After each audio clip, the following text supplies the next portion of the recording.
eu tentei me recompor aqui para poder conversar com vocês sobre a linha de frente da Covid.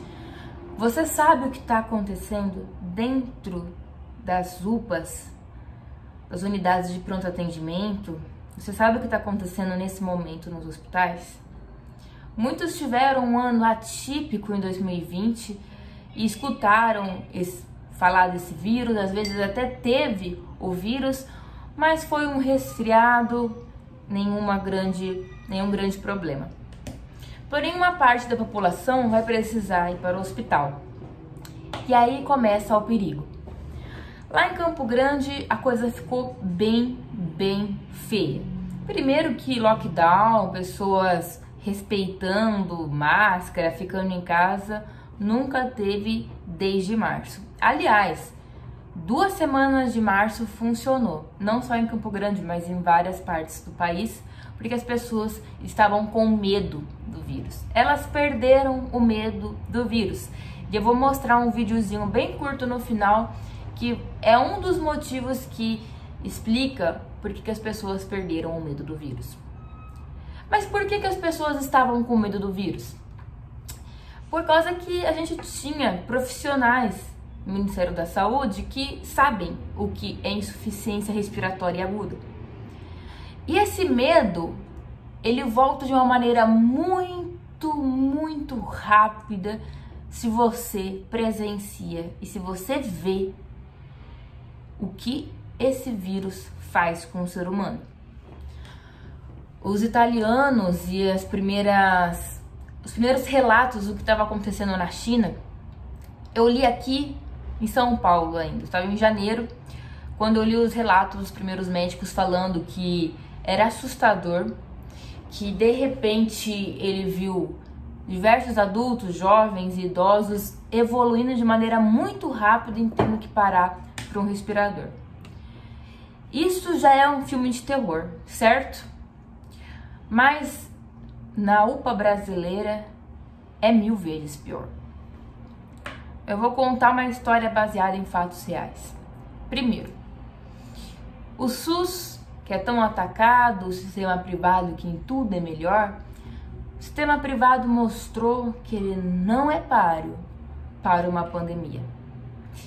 O que acontece é que o rico, ele tem 2 chances.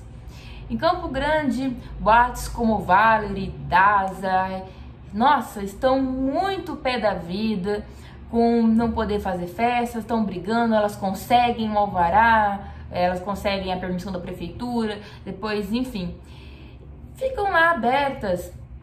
E essas boates onde a entrada é cara entre os ricos, e essas pessoas estão bebendo, elas estão sem máscara, elas estão muito próximas, elas estão se beijando. As festas continuaram em Campo Grande. E aí o que acontece? Você tem principalmente os ricos pegando a doença e eles acabam com os leitos do hospital privado e depois eles ocupam também os leitos do SUS. Não que todos os ricos tenham pegado a doença de propósito, tá? Eu tô dizendo que isso é uma realidade lá em Campo Grande. Festas não pararam, boates não fecharam. Existe um discurso delas de que a economia não pode parar. A economia não pode parar, apesar de eu matar a população. A população tem cor e tem classe social que vai morrer preferencialmente. Então o que acontece? Está tudo, não tem mais espaço. No sistema privado não tem mais espaço e no SUS não tem mais espaço. O regional, que era um hospital destinado a receber os pacientes com a Covid, está avisando, não tem mais respirador, não tem mais respirador. Quando um hospital começa a gritar e falar que não tem mais respirador, isso quer dizer que não pode acontecer um AVC, um infarto, um acidente, nada que precise de um respirador, ninguém pode ir para UTI. E aí você vai começando a congestionar o sistema de trás para frente.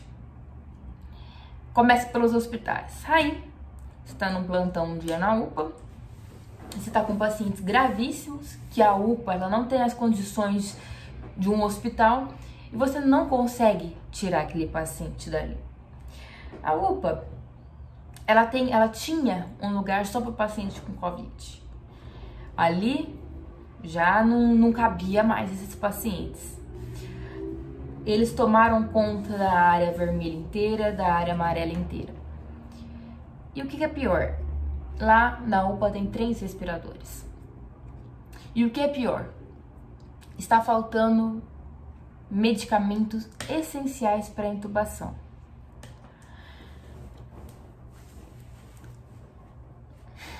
É difícil contar o que a gente vê mesmo e conseguir expressar o que está acontecendo ali. Mas eu ainda como acadêmica não vi muita coisa, tenho uma experiência bem pequena. Mas o médico que estava ali no plantão, que já entubou tanta gente por ser um anestesista, na hora que ele tentou entubar uma paciente ou um paciente lá, ele disse: eu nunca passei pelo que eu estou passando agora, é inacreditável. Parecia realmente um cenário de guerra.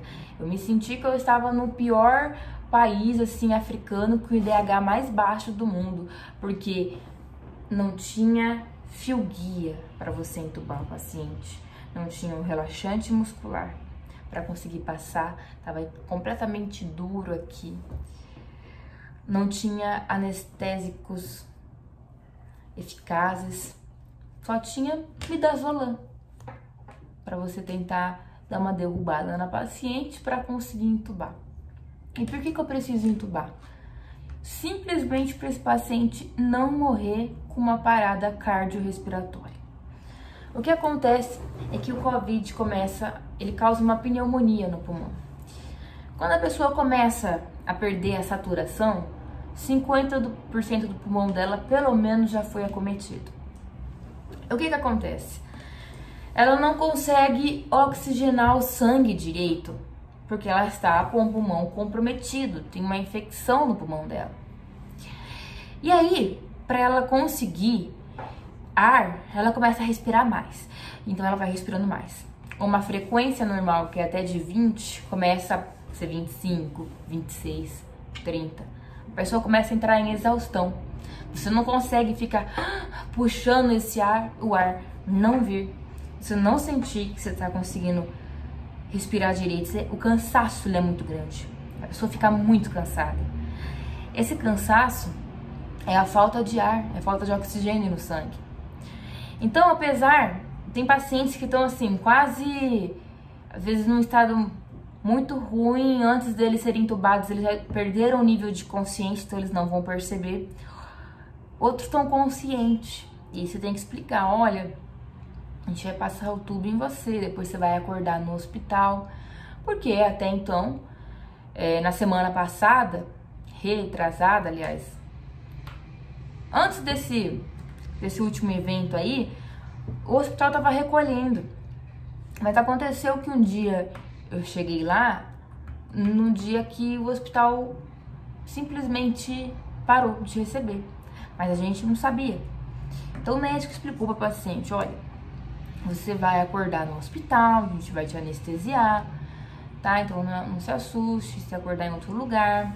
Isso vai precisar fazer isso, porque você não tá recebendo mais o oxigênio, sua situação tá muito baixa. Então, se você continuar desse jeito, vai acontecer coisa pior, você não vai conseguir resistir, porque a pessoa começa a cair, ela vai morrer, assim. O ventilador é a saída da pessoa. A gente sabe que o CTI o médico lança a mão do CTI quando precisa lançar a mão do CTI. A pessoa está em um estado grave. Sim, o CTI, certamente ela vai a óbito. Não tem condição dela ficar naquela situação. E aí, você vê o olho da paciente, assim, com medo. Toda a pele dela se arrepia. Porque ela percebe que a coisa não está boa pro lado dela. Você entubada? eu vou ser anestesiada, eu vou perder minha consciência. Eu tô com medo. Eu tô com medo. É isso que eles falam. Não, vai dar tudo certo. Não vai dar tudo certo. Porque na hora que a gente começa a pedir as coisas, elas não vêm.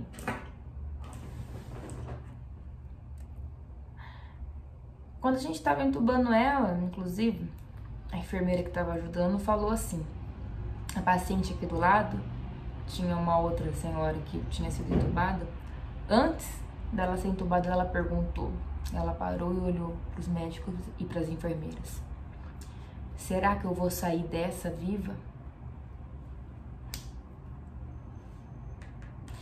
É uma situação bem tensa, porque é impressionante a dificuldade que foi naquele momento, com a musculatura dura, sem os medicamentos, e quando existia uma alternativa e se pedia essa alternativa, não tinha essa alternativa.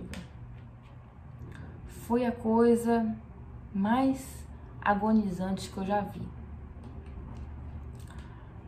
Porque você se sente impotente, você sabe que a pessoa precisa e você não tem ali para ajudar ela.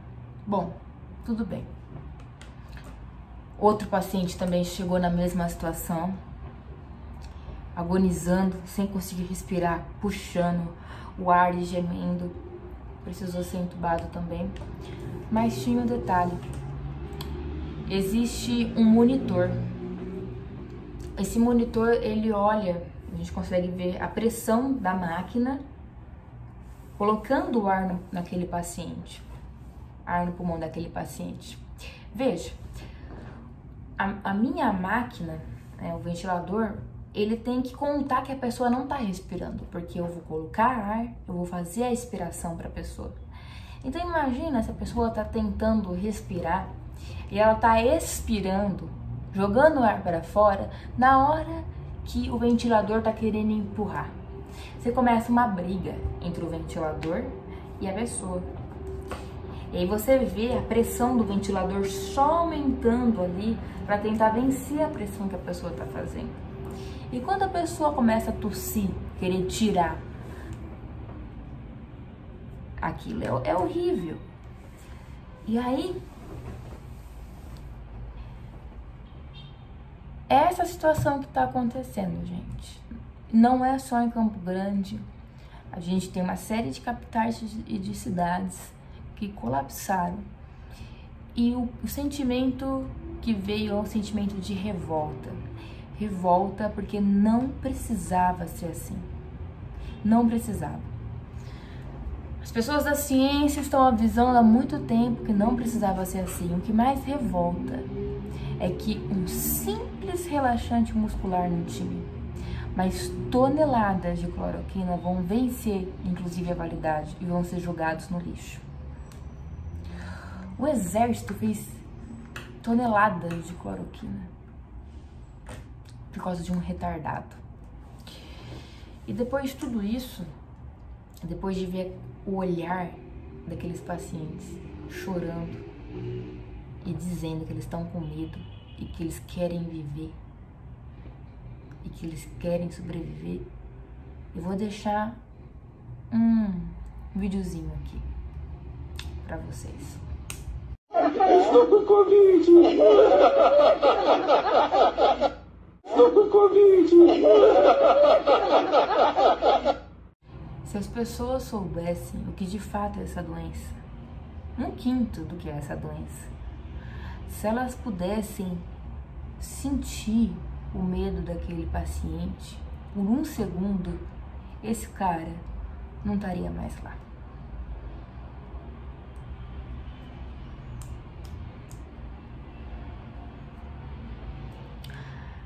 Aí, a gente mandava a regulação para o regional, falando: o paciente aqui tá grave, precisa sair daqui, tá faltando medicamento. Vinha a resposta: não podemos acolher o paciente, não temos mais respirador, não temos mais condição. E a gente fica: não dá pra ficar aqui. E aí fica aquela disputa de um precisando mandar o paciente para outro lugar, o outro lugar cheio. É assim. E aí, aquela paciente que foi dormir achando que iria acordar em outro lugar, talvez ela não acorde nesse hospital. Talvez ela acorde num outro lugar, realmente.